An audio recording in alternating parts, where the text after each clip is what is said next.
Hello students, I am Kalpana Mishra and welcome back to our YouTube channel. Students, आज के इस video में हम डिस्कस करने वाले हैं क्लास 9 साइंस का chapter 1 matter in our surroundings. तो चलिए वीडियो को शुरू करते हैं। तो सबसे पहले बेटा आपको चैप्टर का नाम जो है ना, इसका मतलब पता होना चाहिए। मैटर मीन्स हमारे आसपास की चीज़ें, ठीक है। तो ये जो हमारे आसपास की चीज़ें हैं, हम इनके बारे में इस चैप्टर में पढ़ेंगे फुल डिटेल में कि वो चीज़ सॉलिड है, लिक्विड है, गैस है, और मतलब कौन से किसमें कितने पार्टिकल्स होते हैं, कि उसके पार्टिकल्स कितने दूर होते हैं, कितने नज़दीक होते हैं, हम किन पार्टिकल्स को डिफ्यूज़ कर सकते हैं, ईजी कंप्रेस कर सकते हैं, ये सब कुछ हम इस चैप्टर में पढ़ेंगे। तो सबसे पहले हम जानते हैं कि पार्टिकल्स या फिर ये जो मैटर है ये बना किससे और ये है क्या चीज़, ठीक है। तो यहाँ पर देखो, सबसे पहले यहाँ से हम शुरू करते हैं कि मैटर क्या होता है। देखो, आप अपने आसपास जितनी भी चीज़ें जानते हो ना, जितनी भी चीज़ें, फॉर एग्जांपल आपने जिस मोबाइल से पढ़ रहे हो या लैपटॉप से पढ़ रहे हो, जिससे भी पढ़ रहे हो उसको ले लो, ठीक है। आप जो खाते हो खाना उसको ले लो, स्टोन्स ले लो, क्लाउड्स ले लो, स्टार्स ले लो, प्लैनेट्स ले लो, एनिमल्स ले लो, मतलब जो भी स्मॉल वाटर के एक ड्रॉपलेट्स ले लो, हर एक चीज़, चाहे सैंडल का एक सैंड का जो टुकड़ा होता है ना छोटा सा, वो ले लो। अगर आप इन सबको देखोगे तो ये सब क्या है, मैटर है। मतलब हमारे आसपास जितनी भी चीज़ें हैं ना बेटा, जितनी भी चीज़ें, उनको हम मैटर कहते हैं। अगर हमने मैटर को डेफिनेशन देनी हो कि मैटर क्या हो, तो मैटर क्या होती है, ऑक्यूपाई स्पेस एंड हैव मास, मतलब जो कि जगह को घेरती है, जो स्पेस को घेरती है और जिनका मास होता है, उसे हम मैटर कहते हैं। अब आपके लिए नया वर्ड होगा कि ये मास क्या है। तो स्पेस तो आपको पता होगा कि, ठीक है। मैं फॉर एग्जांपल आपको बता रही हूँ यहाँ पर कि फॉर एग्जांपल मेरे पास ये बॉल है, ठीक है। तो इस बॉल को मैंने जितनी जगह पे रखा है, तो ये बॉल क्या कर रही है, इतनी जगह को घेर रही है। तो ये क्या कर रही है, ऑक्यूपाई कर रही है स्पेस को, और इसका मास है, मतलब आप इसका वजन करोगे ना तो इसका वजन भी निकलेगा। तो उसे हम क्या बोलते हैं, मैटर। मतलब जो जगह को भी घेर रहा है, उसके पास वजन भी थोड़ा बहुत है, तो उसको हम क्या बोलेंगे, मास बोलेंगे, ठीक है। अगर आपसे कोई पूछा जाए कि इसकी डेफिनेशन, मतलब मैटर क्या है, कि मैटर में क्या होना चाहिए, have both mass and volume, मतलब जिस भी चीज़ में मास है, वॉल्यूम है, उसे हम क्या कह सकते हैं, मैटर कह सकते हैं, ठीक है। तो चलिए आगे देखते हैं। अब इस चीज़ को आप समझ गए कि मैटर क्या है। जो ह्यूमन बीइंग, मतलब इन्होंने शुरू से ही इस चीज़ को समझने की कोशिश की थी। तो यहाँ पर जो है अर्लियर हमारे इंडियन जो फिलोसफियर थे, उन्होंने बोला था जो मैटर है वो लगभग उन्होंने कहा था ये कोई भी मैटर है ना, मतलब कोई भी चीज़ है हमारे एटमॉस्फेयर में कहीं पर भी, तो वो जो है 5 चीज़ों से मिलकर के बनी है। अब वो 5 चीज़ को उन्होंने क्या नाम दिया, पंच तत्व नाम दिया। क्या नाम दिया, कि मतलब उन्होंने कहा जितनी भी एलिमेंट्स हैं, मतलब जितनी भी चीज़ें हैं हमारे आसपास, वो किससे मिलकर बनी है, 5 चीज़ों से मिलकर बनी है, जिसको पंच तत्व कहते हैं। वो पंच तत्व कौन कौन से हैं, air, earth, fire, sky and water, ठीक है। अब अगर आपको लगता है कि मैं बहुत धीरे स्लो पढ़ा रही हूँ, तो आप वीडियो को स्पीड करके पढ़ सकते हो, और अगर आपको अच्छे से समझना है तो जैसे चल रहा है वैसे चलने दो। अगर एक बार में आपकी वीडियो नहीं कंप्लीट होती है, कोई बात नहीं, अगली सिटिंग में कर लेना, है ना। नेक्स्ट है, अकॉर्डिंग टू एवरीथिंग लिविंग और non living was made up of this 5 basic element. इनके अकॉर्डिंग जो भी लिविंग या नॉन लिविंग थिंग्स है, वो किससे मिलके बनी है, 5 बेसिक चीज़ों से मिलकर के बनी है, ठीक है। तो इस तरीके से जो ग्रीक के फिलोसफियर थे, उन्होंने मैटर को क्या किया था, मैटर को बताया था, क्लासीफाई किया था। और जो मॉडर्न साइंटिस्ट हैं, इन्वॉल्व 2 टाइप ऑफ क्लासिफिकेशन। इन्होंने 2 टाइप की क्लासिफिकेशन किया इसको, एक फिजिकल प्रॉपर्टी और केमिकल प्रॉपर्टी। उन्होंने कहा मैटर के 2 तरीके की प्रॉपर्टी से हम इनको अलग अलग कर सकते हैं, कि एक फिजिकल प्रॉपर्टी और एक केमिकल प्रॉपर्टी। तो दोनों ही प्रॉपर्टी को हम इस चैप्टर में पढ़ेंगे। तो इन दिस चैप्टर हम क्या पढ़ेंगे, मैटर के बारे में पढ़ेंगे, मैटर के फिजिकल प्रॉपर्टी के बारे में, केमिकल प्रॉपर्टी के बारे में, सब कुछ हम एक सीक्वेंस से धीरे धीरे करके पढ़ेंगे। तो चलिए शुरू करते हैं। सबसे पहले हमारा है जो मैटर है उसके फिजिकल नेचर के बारे में, ठीक है। Matter is made up of the particles. Matter किसका बना होता है, पार्टिकल्स का बना होता है। अब ये पार्टिकल्स क्या होते हैं, पढ़ते जाओगे ना धीरे धीरे तो आपको समझ में आएगा पार्टिकल्स क्या होता है। मैटर समझ में आ गया ना, कोई भी चीज़ जो क्या कर रही है, किसी भी जगह को घेर रही है और उसका वॉल्यूम है, मतलब स्पेस है, उसके मास है, और उसका वॉल्यूम है, मतलब वो जगह को घेर रही है, उसके पास मास है, तो उसे हम क्या बोलेंगे, मैटर बोलेंगे। चाहे आपका पेन हो, पेंसिल हो, किताब हो, कॉपी हो, आप हो, आपका खाना हो, वट एवर जो भी चीज़ें हो, ठीक है। समझ आ गई बात। अब हम जानते हैं पार्टिकल्स के बारे में। ठीक है, दो स्कूल ले लेते हैं। दो स्कूलों में आपस में हुआ कि जो एक स्कूल बिलीव करता था कि जो मैटर है वो एक तरीके से लकड़ी का जो टुकड़ा होता है ना वैसा होता है। ठीक है, पार्टिकल्स जो मैटर के पार्टिकल्स होते हैं वो इस तरीके से होते हैं। और दूसरे ने बोला कि पार्टिकल्स जो है वो सैंड की तरह होते हैं। ठीक है, उन्होंने कहा एक लकड़ी के टुकड़े के, एक स्कूल बोल रहा है, दूसरा बोल रहा है कि जैसे कि रेत का एक छोटा टुकड़ा होता है ना, या रेत होती है जैसे, इस तरीके से पार्टिकल्स होते हैं। तो चलिए अब हम एक्टिविटी करके देखते हैं कि पार्टिकल्स जो है वो किस तरीके से होते हैं। चलो उसको पहले आप ये चीज़ जरूर याद कर लेना, छोटी छोटी सी चीज़ें आपके एमसीक्यू में आती है। यहाँ से तो अभी तक जितना भी था ना, एक क्वेश्चन निकल के सिंपल सा आ जाता है, डिफाइन मैटर। ठीक है, तो वो आप यहाँ से कर सकते हो। अब यहाँ पे आपको एसआई यूनिट, ठीक है, एसआई यूनिट का मतलब क्या होता है, पूरे विश्व में, पूरे यूनिवर्स में जिस चीज़ से हम किसी चीज़ को मेज़र करते हैं उसे हम बोलते हैं एसआई यूनिट। तो एसआई यूनिट ऑफ मास, मास की एसआई यूनिट होती है किलोग्राम। ये आपके 1 मार्क्स में भी आ सकता है, एमसीक्यू में भी आ सकता है, जैसे मर्जी। ठीक है, एसआई यूनिट वॉल्यूम की होती है क्यूबिक मीटर, और लीटर की जो होती है आपकी जो है लीटर जो होता है ना, ये यहाँ पर बोला है क्यूबिक मीटर एसआई यूनिट। रुको मैं थोड़ा सा इसको क्लियर करूँ पहले। हाँ, यहाँ से तो यहाँ पे एसआई यूनिट आपकी मास की किलोग्राम हो गई और वॉल्यूम की जो हो गई क्यूबिक मीटर हो गई। ठीक है, तो 1 क्यूबिक मीटर कितना होता है यहाँ पर ये दिया हुआ है। ठीक है, चलिए आगे देखते हैं एक्टिविटी को। अब देखो एक्टिविटी क्या दे रखी है। एक्टिविटी दे रखी है कि आपने 100 ml एक बीकर ले लिया। ठीक है, बीकर कैसा होता है, डायग्राम में देखो बीकर कैसा होता है, ऐसा होता है बीकर, इसको हम बीकर कहते हैं। ठीक है, इसको हम बीकर कहते हैं। वैसे मैंने अपने शॉर्ट वीडियो में बीकर दिखाया हुआ है, आप वहाँ पे भी जाके चेक कर सकते हो। उसको हमने फिल कर दिया बीकर को वाटर से। ठीक है, और उसको एक लेबल कर दिया। ठीक है, एक निशान लगा दिया। अब हमने चेंज ऑब्जर्व करना है कि उसमें क्या कोई चेंज होता है, कब। अब हमने क्या किया, सिंपल सा, यहाँ पे मैं पूरा डायग्राम से ही आपको बताती हूँ। हमने एक बीकर ले लिया। ठीक है, बीकर में हमने वाटर ले लिया। वाटर लेके हमने एक जगह मार्क कर दिया कि यहाँ तक हमारा वाटर जो है आ गया। अब उसमें हमने ऐड किया 1 स्पून, चाहे शुगर ले लो चाहे सॉल्ट ले लो। ठीक है, उसको हमने इसमें मिक्स किया और उसको अच्छे से स्टिक के साथ डिज़ोल्व कर दिया। डिज़ोल्व करने के बाद हमने ऑब्जर्व किया कि जो हमने मार्क किया होता है क्या उससे जो वाटर है वो ऊपर आ गया। तो हमने क्या देखा कि नहीं, हमने जितना मार्क किया था पानी उतना ही है, वो ऊपर आया ही नहीं है।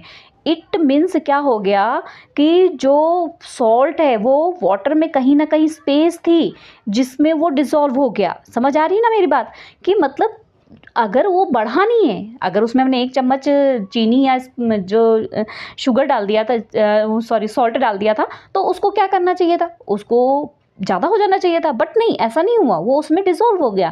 तो इसका मतलब उनके बीच में जो पार्टिकल्स थे, ये पार्टिकल्स जो थे उनके बीच में खाली जगह थी जहाँ पर सॉल्ट और शुगर जा कर के सेट हो गया था और उसका वॉल्यूम नहीं बढ़ा। समझ आई बात, ठीक है।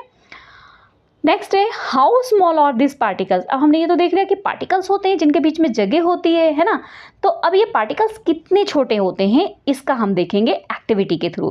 तो यहाँ पर एक्टिविटी मैं आपको सीधे डायग्राम से बताऊंगी तो ज़्यादा बेटर समझ आएगा, ठीक है। अब हमने ये ढेर सारे अपने बीकर ले लिए हैं और सभी बीकर में हमने क्या कर दिया है, 100 ml वाटर डाल दिया है, ठीक है। अब पहले बीकर में जो 100 ml वाटर था उसमें हमने क्या कर दिया, ठीक है, ये 4 हमने बीकर लिया हुआ है। तो ये पहला बीकर आपको शो किया हुआ है, कौन सा, इसको थोड़ा बड़ा करते हैं अच्छे से समझने के लिए। ये वाटर लिया, अब इसके अंदर मैंने थोड़ा सा पोटाशियम परमैंगनेट डाल दिया। पोटाशियम परमैंगनेट इसलिए डाला क्योंकि वो पानी के कलर को चेंज कर देता है, पिंक सा कर देता है। आप चाहे तो घर पे एक्टिविटी कर सकते हैं डेटॉल डाल के, या फिर इसमें जो है घर में नील होती ना उसको डाल के भी कर सकते हो, ठीक है। अब ये डाल दिया। अब क्या किया, ये जो 100 ml था इसमें से 10 ml निकाल के दूसरे वाले में डाल दिया, ठीक है। यहाँ पे ये 90 लिया था, अब इसको 10 डाल दिया, ठीक है। अब यहाँ से निकाल के 10 ml दूसरे में डाल दिया, यहाँ से निकाल के 10 ml इसमें डाल दिया। मतलब पहले वाले के इसमें मिक्स करने के बाद यहाँ से निकाल के इसमें डाला, यहाँ से निकाल के इसमें डाला। तो अब हम क्या ऑब्जर्व कर रहे हैं, हम ये ऑब्जर्व कर रहे हैं जो इसका पिंक कलर है, चाहे हल्का जरूर हो गया बट इसको यहाँ लास्ट तक ये पिंक हुआ है। इट मीन्स जो वो पार्टिकल्स थे पोटाशियम परमैंगनेट के वो कहाँ तक गए, यहाँ तक गए। मतलब वो कितने छोटे हैं, कितने छोटे थे, हमने बिल्कुल इतना पिंच टाइप का छोटा सा पोटेशियम परमैंगनेट लिया था और उसका कलर जो है यहाँ तक गया। इसका मतलब पार्टिकल्स ऑफ मैटर क्या होते हैं, बहुत ही ज़्यादा छोटे होते थे। यहाँ पे यही दिया और आपस में डिफ्यूज मतलब मिल जाते हैं। अभी आपको मैं आगे बताऊंगी डिफ्यूज क्या होता है, ठीक है। तो पार्टिकल्स ऑफ मैटर जो है बहुत ज़्यादा छोटे होते हैं और इसीलिए वो क्या होते हैं, बहुत लाइट होने की वजह से ये डिफ्यूज़ बहुत जल्दी हो जाते हैं, जिसकी वजह से हम इसको क्या कर सकते हैं, देख सकते हैं यहाँ पे एक्टिविटी के थ्रू कि यहाँ पर हमने डिसॉल्व किया था बट यहाँ तक उसने अपना असर दिखाया था एक छोटे से पिंच ने, ठीक है। तो यहाँ पर ये दिया हुआ है, पूरी एक्टिविटी लिखी हुई है, ठीक है। तो आप इसको चेक कर लेना और पढ़ लेना। अब इसको आप घर में भी कर सकते हैं, इन्होंने बताया है कि डेटॉल से आप कर सकते हो, ठीक है। अगर पोटेशियम परमैंगनेट आपके पास नहीं है, मैं सिंपल बता रही हूँ आपको, नील से भी कर सकते हो, ठीक है। अब यहाँ पर कुछ लिखा हुआ है, इसको पढ़ लेते हैं कि particles of matter are very small. Particles of matter बहुत छोटे होते हैं, जिनको हम इमेजिनेशन भी नहीं कर सकते, इतने छोटे होते हैं, बहुत छोटे होते हैं, ठीक है। तो अब अगला टॉपिक स्टार्ट होता है हमारे इस चैप्टर का इम्पॉर्टेंट टॉपिक। ये क्वेश्चन कई बार 3 मार्क्स या 2 मार्क्स में आता है कि right the characteristic of the particles of matter. तो characteristic of the particles of matter में पहला हम पढ़ते हैं कि पार्टिकल्स ऑफ मैटर के कैरेक्टर्स को क्या क्या होते हैं। तो first, particles of matter have space between them. मतलब अगर किसी भी ऑब्जेक्ट, मान लो ये कोई ऑब्जेक्ट है, इसमें जो पार्टिकल्स हैं, ठीक है, ये छोटे छोटे पार्टिकल्स हैं, इनको पार्टिकल्स बोला। देखो मैं सिंपल सी बात आपको दोबारा बताती हूँ कि अगर मैंने यहाँ पर एक लकड़ी का टुकड़ा लिया हुआ है तो ये मैटर है, ठीक है। अब इसके बीच में जो छोटे छोटे इसके स्ट्रक्चर है ना, ये क्या है, पार्टिकल्स है, ठीक है। अब ये बोल रहे हैं कि particles of matter have space. Particles जो थे इसके बीच में, इनके बीच में क्या होती है, स्पेस होती है ना। तो इसको भी हम एक्टिविटी करके देखेंगे। तो सबसे पहले यहाँ पर देखो, बिल्कुल सिंपल सा दिया हुआ है कि आपको क्या क्या चाहिए, शुगर चाहिए, सॉल्ट चाहिए, डेटॉल चाहिए और पोटेशियम परमैंगनेट चाहिए, ठीक है। और इन सबको हमने वाटर में डालना है, ठीक है। और या फिर हम क्या कर सकेंगे, ये जैसे कि हम जैसे पहले एक्टिविटी में किया था चाहे उससे कर लो, और हम दूसरी एक्टिविटी भी कर सकते हैं। हमने टी, कॉफ़ी या फिर नींबू पानी जिनको कहते हैं, इनसे भी हम पता लगा सकते हैं कि पार्टिकल्स ऑफ मैटर के बीच में स्पेस होती है, ठीक है। चलो इसको देखते हैं, यहाँ पर एक्टिविटी लिखी हुई है इसके थ्रू। तो सबसे यहाँ पर आते हैं, तो पार्टिकल्स ऑफ मैटर, यहाँ पे पहले एक्टिविटी तो ये हो गई, यहाँ से ही हमने पहली एक्टिविटी से समझ गए कि पार्टिकल्स ऑफ मैटर, फर्स्ट क्या था यहाँ पे, particles of matter have space. Particles of matter के बीच में स्पेस होती है, ये हमने पहली एक्टिविटी से पढ़ लिया। 1.1 1.2 क्या पढ़ा था हमने यहाँ पे, जो हमने एक पोटेशियम परमैंगनेट की एग्जाम्पल ली थी कि पार्टिकल्स ऑफ मैटर इतने छोटे थे, तभी तो दूसरे में और फिर दूसरे में और फिर तीसरे में, मतलब उनका कलर आगे आगे चला गया था। एक तो ये वाली एग्जाम्पल पढ़ी थी, है ना। और दूसरी हमने एक्टिविटी कौन सी पढ़ी थी, एक ये वाली एक्टिविटी पढ़ी थी कि हमने जब सॉल्ट को इसमें या शुगर को वाटर में डिसॉल्व किया था तो वो बीच बीच में अपनी जगह को बना ली थी और उसका वाटर का लेवल है वो बढ़ा नहीं था। इसका मतलब पार्टिकल्स ऑफ मैटर बहुत छोटे होते हैं, जो उसमें जाकर के क्या हो गए, सेट हो गए थे, है ना। अब अगली प्रॉपर्टी है हमारी पार्टिकल्स ऑफ मैटर की। एक तो हमने ये देख लिया कि पार्टिकल्स ऑफ मैटर में स्पेस होता है ना। Particles of matter are continuously moving. जो पार्टिकल्स ऑफ मैटर हैं, मतलब ये जो हमारा लकड़ी का टुकड़ा था, इसके अंदर जो पार्टिकल्स थे ये मूव करते रहते हैं कंटिन्यू। तो चलिए इसको एक एक्टिविटी के थ्रू देखते हैं। तो देखो, इंसेंस स्टिक क्या होता है, जो अगरबत्ती होती है ना, आप घर में किसी भी या क्लासरूम में कहीं पर भी आप एक अगरबत्ती जला दो और आप कहीं दूर बैठ जाओ तो वहाँ तक आपको उस अगरबत्ती की स्मेल आएगी, ठीक है। उसके बाद अगली एक्टिविटी करके देखते हैं। अगली एक्टिविटी आपको ये बताता है कि आपने ग्लास बीकर को पानी से फिल कर देना है, ठीक है। या ग्लास ले लो, बीकर ले लो और उसमें ब्लू या फिर रेड कलर की जो मर्जी हो इंक डाल दो, ठीक है। और दूसरे में क्या कर दो, उसमें थोड़ी सी हनी डाल दो और कुछ समय के लिए उसको छोड़ दो बिना डिस्टर्ब किए। आपने उसमें कुछ भी नहीं करना, उसको हिलाना विलाना कुछ नहीं है, ठीक है। तो आप क्या देखोगे, आप ये ऑब्जर्व करोगे कुछ समय के बाद, जिसमें आपने इंक डाली थी ना ग्लास में, जिसमें इंक डाली थी वो धीरे धीरे इंक बिना आपने कुछ नहीं किया पर वो धीरे धीरे सब में क्या हो गई, पूरे पानी में फैल गई। ये आप घर पे कर सकते हो, एक गिलास में पानी ले लो, उसमें थोड़ी सी ड्रॉप से इंक डाल दो और थोड़ी देर तक उसको हाथ मत लगाना। थोड़ी देर बाद आप देखोगे वो इंक पूरे पानी में मिल गई है। अब अगर दूसरे वाले बीकर में हमने लिया था हनी, ठीक है, तो अब उस हनी का क्या हुआ, वो हनी जो अगर इंक था ना वो बहुत लाइट था, पतला था, इसलिए वो जल्दी से मिल गया। और हनी जो था वो थोड़ा सा गाढ़ा टाइप का था, ठीक है, तो वो धीरे धीरे बहुत स्लोली मिक्स होता है ना।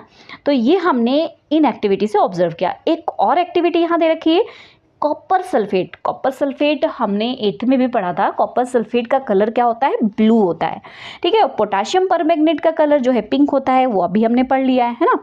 अब इनको हमने क्या करना है, ठंडे पानी में डाल देना है और डू नॉट स्टर, मतलब उसको हिलाना नहीं है, ठीक है। उसको अब हम देखेंगे उसके क्रिस्टल क्या होंगे, मतलब अगर हमने इसमें पोटाशियम परमैंगनेट या कॉपर सल्फेट डाल दिया, उसके क्रिस्टल को, क्रिस्टल में दाने, ठीक है, तो वो क्या हो जाएंगे, नीचे यहाँ सेटल डाउन हो जाएंगे और धीरे धीरे बहुत स्लोली डिजॉल्व होंगे, ठीक है।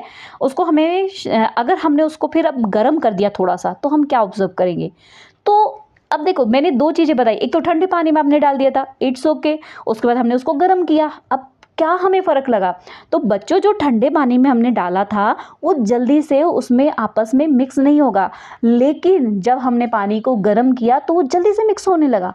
इट मीन्स इससे हमें क्या पता लगा कि पार्टिकल्स ऑफ मैटर तो कंटिन्यूस तो मूव करते हैं, स्लोली मूव करते हैं, ठीक है। तो उसको टेम्परेचर अगर मिलता है तो पार्टिकल्स ऑफ मैटर की जो मूवमेंट है वो भी क्या होती है, तेज हो जाती है, ठीक है। चलो यहाँ पे पढ़ो, particles of matter continue move करते हैं, ठीक है, इसको हम क्या बोलते हैं, काइनेटिक एनर्जी। अब यहाँ पे एक डेफिनेशन और मिल गई आपको, काइनेटिक एनर्जी किसे कहते हैं, जो पार्टिकल्स ऑफ मैटर है ना, कोई भी चीज़ चलती रहती ना लगातार, उसे हम क्या बोलते हैं, काइनेटिक एनर्जी, ठीक है।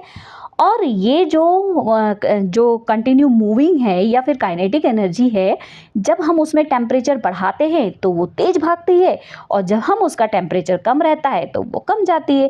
मतलब काइनेटिक एनर्जी किस पे डिपेंड करती है, टेम्परेचर पर डिपेंड करती है। ज़्यादा टेम्परेचर होगा तो काइनेटिक एनर्जी ज़्यादा होगी, और टेम्परेचर कम होगा तो काइनेटिक एनर्जी भी कम होगी। बात इतनी समझ आ गई, समझते जाओगे ना, ठीक है। एक बार में नहीं समझ आया कोई बात नहीं, अभी 9th शुरू की है ना, तो आप दोबारा वीडियो को देख लो, तीसरी बार देख लो, भी बिल्कुल स्टार्टिंग है, स्टार्टिंग से समझोगे ना, एक बार समझ में आना शुरू हो जाएगा तो बिल्कुल ईजी समझ आ जाएगा, है ना। कोई टेंशन की बात नहीं है, साथ में पढ़ते जाओ बस, ठीक है। एक बार, दो बार, 3 बार वीडियो को देखो ये, ठीक है, तब अच्छे से समझ आ जाएगा। और हाँ, एक काम और करना है, वीडियो को लाइक करना है और अपने फ्रेंड्स के साथ शेयर भी करना है। अगर आपका ज़्यादा से ज़्यादा सपोर्ट आया तो मैं अगले चैप्टर कंटिन्यू कर दूँगी, ठीक है।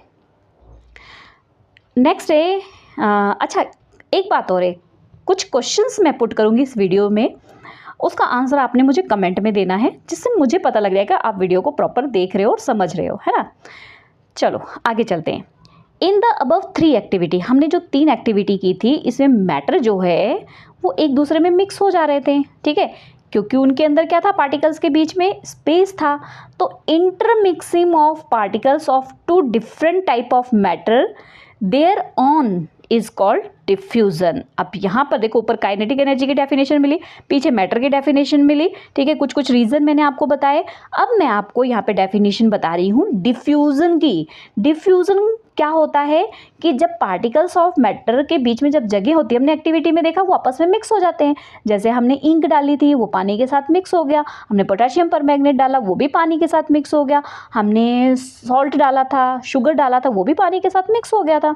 मतलब ये जो इंटरमिक्सिंग होती है ना, आपस में ये जो मिल जाते हैं, इसी को हम क्या बोलते हैं, इसको हम बोलते हैं डिफ्यूजन। तो यहाँ पे डिफ्यूजन, आपके पास बुक है ना, साथ के साथ अंडरलाइन करते चलो मेन डेफिनेशन को, ठीक है।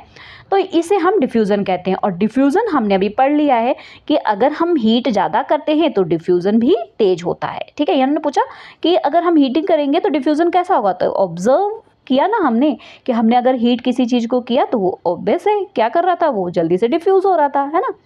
चलो, पार्टिकल्स ऑफ मैटर का अगला कैरेक्टर है, particles of matter attract each other. मतलब अगर ये पार्टिकल्स ऑफ मैटर है ना, तो ये एक दूसरे को अट्रैक्ट करते हैं अपनी तरफ। तो उसको देखते हैं कैसे अट्रैक्ट करते हैं। तो यहाँ पर एक्टिविटी से समझना है। इस एक्टिविटी में हमने 3-4 ग्रुप बनाए हैं। एक ग्रुप वालों ने इस तरीके से एक दूसरे को पकड़ रखा है पूरे बैक से, ठीक है। दूसरे ग्रुप वालों को यहाँ डायग्राम नहीं दिखाया, वैसे ही बता दे रही हूँ, मतलब ऐसे ही, मतलब हाथों को हाथ में लेकर के पकड़ा हुआ है, ठीक है। तीसरे ग्रुप वाले ने क्या किया है, फिंगर से फिंगर को सिर्फ टच किया हुआ है। चौथे ग्रुप को बोला हुआ है कि अब इनको तोड़ो, इनका ग्रुप तोड़ो। तो अब आप खुद बता सकते हो ना किसका ग्रुप जल्दी से टूट जाएगा और ज़्यादा मेहनत नहीं लगेगी। जिसने फिंगर टच किया उसको हम जल्दी से अलग कर देंगे, जिसने एक दूसरे का हाथ पकड़ रखा उसमें हमें थोड़ा सा मेहनत लगेगी, और जिसने इस तरीके से एक दूसरे को पकड़ रखा उनको तो हमें तोड़ने में और ज़्यादा मेहनत लगेगी। तो यहाँ पर यही एक्टिविटी पूरी दे रखी है, particles of matter attract each other, मतलब ये एक दूसरे को ज़्यादा अट्रैक्ट कर रहे थे इसलिए हमें इनको मेहनत ज़्यादा लगी, दूसरे वाले कम अट्रैक्ट कर रहे थे तो उनको हमें कम मेहनत लगी, तीसरे वाले बहुत ही कम अट्रैक्ट कर रहे थे इसलिए हमें उनको ईजी से तोड़ दिया। ठीक है, तो इसके ऊपर पूरा आगे चैप्टर है, आपको समझ आएगा। ठीक है, समझ आ गई एक्टिविटी। चलो और एक्टिविटी देख लेते हैं। यहाँ पर आपको एक लोहे की कील दे देंगे, आयरन नेल, ठीक है, चौक दे दिया आपको, रबर बैंड दे दिया। अब आपको बोला कि इसको तोड़ो, किसे, हैमर से तोड़ो, या फिर उसको कट करो, या फिर उसको स्ट्रेच करो, मतलब खींचो। तो आपने क्या ऑब्जर्व किया, आपने ऑब्जर्व किया जो आयरन नेल था उसको आप हैमरिंग कर रहे हो तो अपनी शेप चेंज कर दे रहा है, टूट नहीं रहा है। चौक को आपने हैमरिंग की तो वो टूट गया, रबर बैंड को आपने हैमरिंग की, कुछ नहीं, स्ट्रेच किया तो खिंचा गया, बट छोड़ा तो दोबारा वैसे ही अपनी पोजीशन में आ गया। मतलब इनके बीच में क्या था, पार्टिकल्स के बीच में फोर्स था, इस वजह से इनको तोड़ना हमारे लिए क्या हो रहा था, मुश्किल हो रहा था। एक और एक्टिविटी देखते हैं। हमने कुछ वाटर ले लिया कंटेनर में, ठीक है, और जो उसका सरफेस था वाटर को अपने फिंगर से कट किया, मतलब यहाँ पे जैसे हमने वाटर लिया इसके अंदर, ठीक है, अब इसमें आप उंगली डाल करके अपनी उंगली को आगे पीछे घुमाओगे, आराम से घूम जाएगी ना। रीज़न क्या है, रीज़न क्या है कि वाटर के बीच में क्या होता है, पार्टिकल्स ऑफ मैटर का अट्रैक्शन कम होता है, गैस के बीच में और भी कम होता है, सॉलिड के बीच में सबसे ज़्यादा अट्रैक्शन होता है ना। तो इसको हम धीरे धीरे आगे समझते चलेंगे तो आपको समझ आ जाएगा। तो यहाँ पर यही चीज़ दे रखी है कि जो हमने एक्टिविटी की ना, यहाँ से हमें क्या पता लगा कि जो पार्टिकल्स ऑफ मैटर है वो एक दूसरे, मतलब उस पर हमें उनको अलग करने के लिए जो अट्रैक्शन फोर्स होता है वो डिपेंड करता है कि उनके अंदर जितनी स्ट्रेंथ होती है फोर्स की, मतलब जितनी ताकत से वो आपस में जुड़े होते हैं उतनी ताकत हमें लगती है उनको हटाने में। ठीक है, उसके बाद ये क्वेश्चंस हैं कुछ, तो पहले हम चैप्टर कंप्लीट कर लें फिर एक साथ क्वेश्चन करेंगे। ठीक है, चलो आगे देखते हैं। अगला हमारा टॉपिक है स्टेट ऑफ मैटर। देखो बच्चों, स्टेट ऑफ मैटर आपने बहुत बार आपको पता भी होगा कि स्टेट ऑफ मैटर क्या होता है, सॉलिड, लिक्विड, गैस, सिंपली, है ना। तो ये भी क्वेश्चन आपको पता होना चाहिए कि स्टेट ऑफ मैटर कितने होते हैं, 3 टाइप के, सॉलिड, लिक्विड एंड गैस। और ये डिपेंड किस पे करते हैं, जो ये सॉलिड, लिक्विड, गैस है, डिपेंड करते हैं characteristic of the particles matter, particles of matter के कैरेक्टर पे। अभी हमने कैरेक्टर पढ़े ना, कौन कौन से कैरेक्टर पढ़े थे, जरा मुझे कमेंट में बताओ, शॉर्ट में बता दो कि कंटिन्यू मूव करते हैं, अट्रैक्शन, ठीक है, सारी चीज़ें मुझे कमेंट में जरा बताओ, फटाफट जल्दी से वीडियो पॉज करो और बताओ कि आपने पार्टिकल्स ऑफ मैटर के कैरेक्टर कौन कौन से पढ़े हैं। ठीक है, चलो आगे चलते हैं। तो अब ये हम स्टार्ट करते हैं पहले सॉलिड से। सॉलिड क्या होता है, चलो सॉलिड की कुछ एक्टिविटी करते हैं। हमें एक पेन ले लेते हैं, बुक ले लेते हैं, निडल ले लेते हैं, वुडन स्टिक ले लेते हैं, कुछ भी, ठीक है।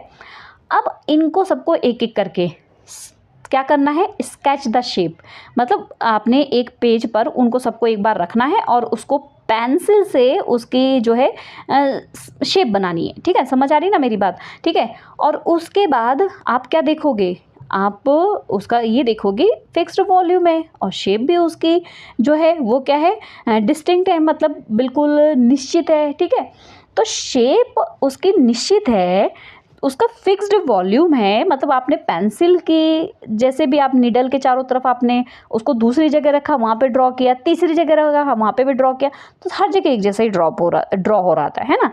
तो इस तरीके से आपने देखा कि उसका फिक्स्ड शेप है, फिक्स्ड वॉल्यूम है ना। अब आगे इन्हीं चीज़ों पे आपने हैमरिंग करनी है, आपने हथौड़े से वार करना है उसके ऊपर। ठीक है, उसके बाद आपने इसमें डिफ्यूज़न भी देखना है कि एक दूसरे को मिक्स करो, मतलब एक पेन ले लिया और एक आपने लकड़ी का टुकड़ा ले लिया और दोनों को आपस में मिलाओ।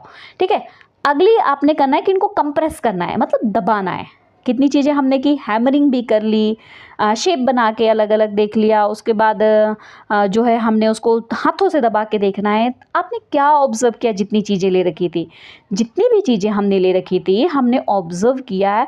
All about the example of the solid, observe हमने क्या किया, सबकी डेफिनेट शेप होती है, डिस्टिंक्ट बाउंड्री होती है, मतलब एक निश्चित बाउंड्री होती है। हमने जो शेप पेंसिल से मार्क किया था ना, वही शेप थी उसकी बार बार।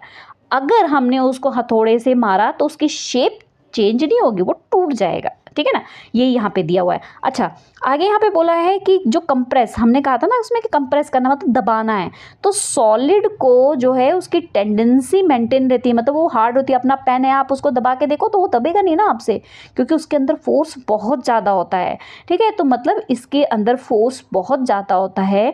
ये क्या होते हैं सारे कठोर, रिजिड का मतलब क्या होता है, कठोर होते हैं, जिसकी वजह से हम फोर्स लगा के उसको पुश नहीं कर सकते हैं।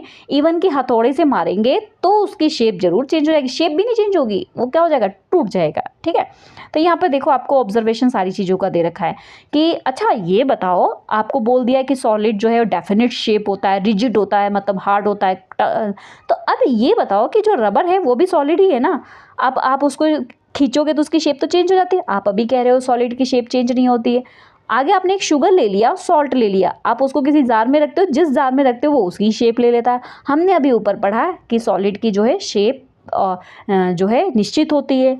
अगला आपने एक स्पंज ले लिया, स्पंज को आपने कंप्रेस किया, वो कंप्रेस हो गया। और अभी हमने पढ़ा था कि हम सॉलिड को कंप्रेस नहीं कर पा रहे थे, तो क्या बताओ, स्पंज, शुगर, सॉल्ट और रबर बैंड ये सब सॉलिड नहीं है।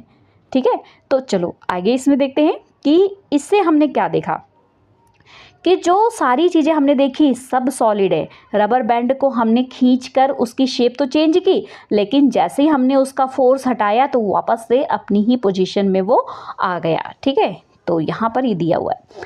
उसके बाद हमने शुगर और सॉल्ट के, अगर हम क्रिस्टल की बात करें, मतलब एक जो छोटा सा दाना होता है उसकी अगर हम बात करें, तो वो क्या होता है, वो जो है आपस में क्या करता है, क्रिस्टल अपनी शेप नहीं चेंज करता है, बट वो जार में जाता है तो वो जार की शेप लेता है। स्पंज जो था, हमने उसके बीच में क्या होता है, होल होती है जिसमें एयर होती है, तो जब हमने उसको प्रेस किया तो वो एयर बाहर निकल जाती है, जैसे ही हमने जोड़ा वो फिर से वापस अपनी पोजीशन में आ गई है, मतलब उसकी अपनी निश्चित पोजीशन तो नहीं चेंज की ना उसने। तो ये सारे क्या है, सॉलिड। ठीक है, अब इसका पता है क्वेश्चन आता है सॉलिड लिक्विड गैस में डिफरेंस, मोस्ट इंपॉर्टेंट क्वेश्चन है, लॉन्ग क्वेश्चन आना ही आना है इस चैप्टर से। ठीक है, चलो अगला पढ़ते हैं। अगर वीडियो लंबी हो रही है, बोर हो रहे हो, तो आप वीडियो को बंद कर दो और उसके बाद दोबारा आके देखो। ठीक है, पर पूरा देखना। ठीक है, और जब ये कंप्लीट हो जाए तो मुझे कमेंट में डन जरूर लिख देना। ठीक है, फिर मैं कोशिश करूँगी जल्दी से जल्दी अपना और आगे कंप्लीट करने के लिए। तो फर्स्ट जो कि अभी साथ के साथ वीडियो देख रहे हैं उनकी बात कर रही हूँ, और जो बाद में वीडियो देखेंगे, बाद में चैनल पे आएंगे, तो वो प्लेलिस्ट जाके चेक कर लेना। आगे अभी हमने सॉलिड पढ़ लिया, चलो अगला हम पढ़ते हैं लिक्विड। ठीक है, लिक्विड आपको पता है जैसे वाटर है, कुकिंग ऑयल है, मिल्क है, जूस है, कोल्ड ड्रिंक है। हम जिस भी कंटेनर में, अगर हमने एक 50 ml का कंटेनर लिया, सब में रखा, तो ये सबका क्या करता है, 50 ml 50 ml 50 ml। अब उसी को हमने क्या कर दिया, मतलब स्प्लिट कर दिया, मतलब फ्लोर पे फेंक दिया, तो वो क्या होगा, फ्लोर में फैल जाएगा, है ना। मतलब 50 ml जो हमने लिया था लिक्विड, वो रहेगा 50 ml, लेकिन उसका वॉल्यूम तो सेम रहेगा, लेकिन शेप जो है वो किसकी ले लेती है, कंटेनर की शेप ले लेती है। लिक्विड का वॉल्यूम वो 50 ml था, 50 ml ही रहेगा, लेकिन वो क्या करता है, कंटेनर, जिस कंटेनर में डालोगे वो उसी कंटेनर की शेप ले लेती है। ठीक है, तो हमने क्या ऑब्जर्व किया, liquid has no fixed shape and fixed volume. उसका कोई फिक्स्ड शेप नहीं है, फिक्स्ड वॉल्यूम नहीं है। वॉल्यूम क्यों नहीं है, अगर हमने ग्लास में रखा तो ग्लास की शेप, सॉरी मैं गलत बोल गई, फिर जो लिक्विड है उसकी फिक्स्ड शेप नहीं है, बट फिक्स्ड वॉल्यूम है। ठीक है ना, क्योंकि हमने 50 ml लिया था, तो जितने मर्जी आप 50 ml जार में डालोगे वो 50 ही रहेगा, वो 100 ml नहीं बनेगा, है ना। तो उसकी फिक्स्ड शेप तो नहीं होती है, बस तो उसका वॉल्यूम क्या होता है, फिक्स्ड होता है। ठीक है, उसको हम जिस कंटेनर में रखते हैं वो फ्लो होके उसकी शेप ले लेता है। अच्छा, एक चीज़ और हो गई कि ये रिजिड भी नहीं होता है, मतलब ये रिजिड का मतलब क्या होता है, कठोर, हार्ड। ठीक है, नहीं होता है, बट इसको फ्लूइड कह सकते हैं। फ्लूइड मीन्स अगर नीचे गिरा दिया तो वो बह जाता है ना। तो यहाँ पर हम एक्टिविटी 1.4 1.5 जो भी हमने देखा, सॉलिड लिक्विड डिफ्यूज हो जाते हैं। मतलब यहाँ पर अगर हम बात करें डिफ्यूज़न की डेफिनेशन हमने कहा पढ़ा था ऊपर, इंटरमिक्सिंग मतलब आपस में मिक्स हो जाना। तो सॉलिड लिक्विड आपस में डिफ्यूज होते हैं, तो बिल्कुल होते हैं। The gas from the atmosphere diffuse dissolve in water, gases भी डिजॉल्व होती है। हमने पढ़ा ना, सॉलिड क्या था, सॉल्ट था सॉलिड, और लिक्विड क्या था, वाटर था। सॉल्ट वाटर आपस में डिजॉल्व हो रहे थे, तो इसको हमने क्या बोला, डिफ्यूजन बोला। इसी तरीके से जो गैसेस होती ना वो भी वाटर के अंदर डिजॉल्व होती हैं, जैसे ऑक्सीजन हो गया, कार्बन डाइऑक्साइड हो गया। अगर ये वाटर के अंदर डिजॉल्व नहीं होंगी तो जो एक्वेटिक एनिमल किनको कहते हैं, जो पानी में रहते हैं, या एक्वेटिक प्लांट मतलब जो पानी में रहने वाले प्लांट हैं, उनको ऑक्सीजन कार्बन डाइऑक्साइड कहाँ से मिलती है, पानी में घुली हुई मिलती है ना। इट मीन्स ये जो गैसेज हैं ये लिक्विड में क्या होती हैं, डिजॉल्व हो जाती हैं। ठीक है। All living creature need to breathe, मतलब जितने भी लिविंग थिंग्स है सभी को सांस लेने की ज़रूरत है। जो पानी में रहने वाले एनिमल हैं वो पानी के अंदर से ऑक्सीजन को लेते हैं, और ठीक है, और जो बाहर रहते हैं वो जो एटमॉस्फेयर में ऑक्सीजन होती है उसको यूज़ करते हैं। ठीक है। Solid liquid gas can diffuse into liquid, मतलब चाहे सॉलिड हो, चाहे लिक्विड हो, चाहे गैस हो, ये सारी ही चीज़ें किस में डिज़ोल्व हो सकती हैं, लिक्विड में डिज़ोल्व हो सकती हैं, मतलब ऑलमोस्ट हो जाती हैं। ठीक है। नेक्स्ट है, this is due to the fact of the liquid state particle move freely and have greater space between each other as compare to the particles in the solid. तो मतलब सॉलिड में इतनी जल्दी नहीं होती हैं लेकिन लिक्विड में या गैस में हो जाती हैं। इसका मतलब क्या हुआ, क्योंकि इनके बीच में जो सॉलिड होते हैं इनके बीच में स्पेस कम होती है, लेकिन लिक्विड और गैस के बीच में पार्टिकल्स के स्पेस काफ़ी होती है। ठीक है।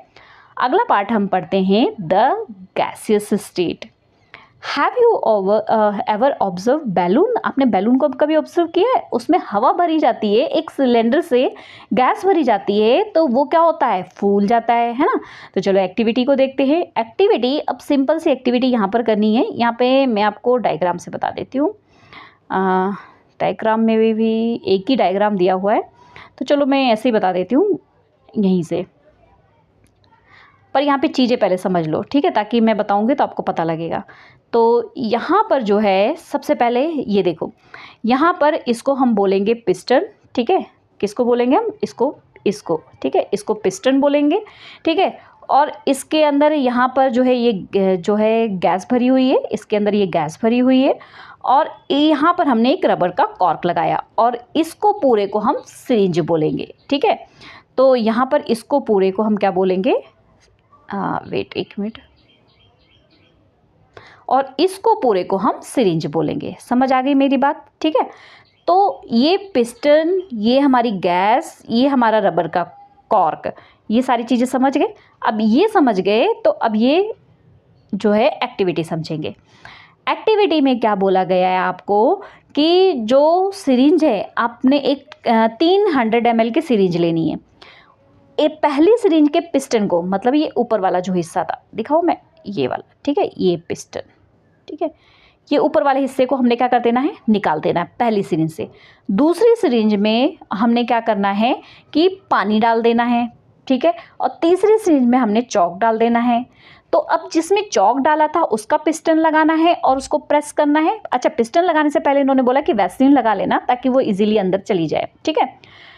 तो जिसमें चॉक डाला था उसमें हमने उसको प्रेस करना है। उसके बाद हमने जो है जिसमें पानी भरा था उसमें हमने पिस्टन को प्रेस करना है, और जिसमें हमने सिंपल एयर भरी थी उसमें कुछ भी नहीं था, बस पिस्टन को उसमें दबाना है। तो आप देखोगे कि जैसे यहाँ पर ये पिस्टन है ना, जहाँ पर आपने यहाँ पर मान लो इतने में चॉक भरा था तो ये आपका जो पिस्टन है इससे आगे नहीं जाएगा। आपने यहाँ तक अगर वाटर भरा था, पानी भरा था, तो ये पिस्टन इससे आगे नहीं जाएगा। ठीक है।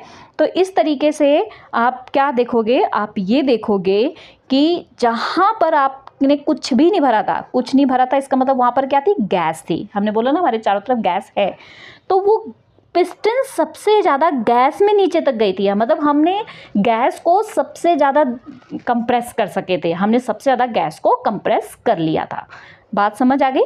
तो यहाँ पर जो एक्टिविटी दी है यही बेसिक है हमारे जो घरों में सिलेंडर होता है ना उसके लिए, कि आपने ऑब्जर्व किया होगा कि जो कंप्रेस किया हमने सबसे ज़्यादा कंप्रेस किस में किया, चॉक में हम इतना नहीं कर पाए थे, हम वाटर में इतना नहीं कर पाए थे, लेकिन जहाँ गैस थी वहाँ पे हमने उसको पिस्टन को ज़्यादा दूर तक कंप्रेस कर लिया था, दबा दिया था, है ना।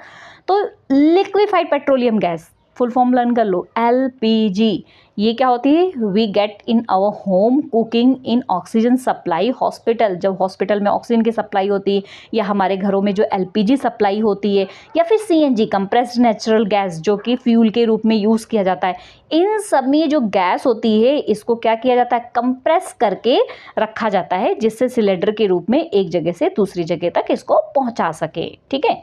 अच्छा, एक चीज़ और आपने ऑब्जर्व की होगी, क्या ऑब्जर्व की होगी, अगर आपके किचन में खाना बनता है ना गरम गरम, तो आप जहाँ मर्जी बैठे रहते हो, आपकी नाक तक उसकी जो स्मेल है वो पहुंच जाती है बड़े आराम से, है ना। तो ये क्या होता है, इससे आप ऑब्जर्व करो कि जो गरम खाना होता है, जो गरम खाना होता है, इससे रिलेटेड सारे क्वेश्चन है बेटा, है ना। जो गरम खाना होता है वो मिनटों में आपके पास तक उसकी खुशबू पहुंच जाती है, लेकिन जो ठंडा खाना होता है वो उसकी खुशबू इतनी जल्दी नहीं पहुंचती। मतलब पार्टिकल्स ऑफ मैटर जो गर्म है वो जल्दी जल्दी आगे मूव कर रहे हैं और आपको खुशबू पहुंच गई, जो ठंडे हैं वो थोड़ा टाइम लगाते हैं, वो इतनी जल्दी मूव आगे को नहीं करते हैं, है ना। समझ आ गई बात। तो gases state particles move random high speed due to this random movement particles of, मतलब जितने भी गैसेस होते हैं अगर वो हॉट होते हैं, गर्म होते हैं, तो बहुत जल्दी आगे की तरफ बढ़ते हैं। ठीक है, आगे देखो यहाँ पे कुछ डायग्राम दिया हुआ है, तो ये डायग्राम बहुत अच्छे से कर लेना। यहाँ पर आपको पार्टिकल्स ऑफ मैटर कैसे होते हैं, थोड़ा और छोटा करो तब यहाँ पे समझ आएगा आपको। ठीक है, तो यहाँ पर देखो ये सॉलिड दिया, लिक्विड दिया, गैस दिया। सॉलिड के पार्टिकल्स, पार्टिकल्स आप समझ गए ना, जो भी मैटर बना हुआ है, जो भी चीज़ बनी हुई है उसके बीच के छोटे छोटे छोटे छोटे चीज़ें, उसको हम पार्टिकल्स बोल रहे हैं। ठीक है, तो सॉलिड में ऐसे होते हैं पार्टिकल्स, एक दूसरे के साथ बहुत टाइटली लगे होते हैं। ठीक है, उसके बाद लिक्विड के जो पार्टिकल्स होते हैं ये थोड़े थोड़े थोड़े थोड़े से दूर दूर पे रहते हैं, और गैसेस के पार्टिकल्स की तो छोड़ ही दो, वो तो बहुत ही ज़्यादा, ये देख रहे हो ना आप, बहुत ज़्यादा दूर दूर होते हैं, है ना। तो उसके बाद हमने ये ऑब्जर्व कर दिया कि किसके पार्टिकल्स कितने नज़दीक होते हैं, कितने दूर होते हैं, और इससे रिलेटेड अब आगे हम पढ़ेंगे। ठीक है, अभी यहाँ पे क्वेश्चंस आ जाएंगे, वो क्वेश्चन बाद में देखेंगे। Can matter change it's state, इसको हम सेकेंड पार्ट में देखते हैं। ठीक है, okay students, I hope video helpful हुई हो, तो वीडियो को लाइक शेयर जरूर करना, और चैनल पे नए हैं तो चैनल को सब्सक्राइब करना। मिलते हैं नेक्स्ट वीडियो में, बाय बाय।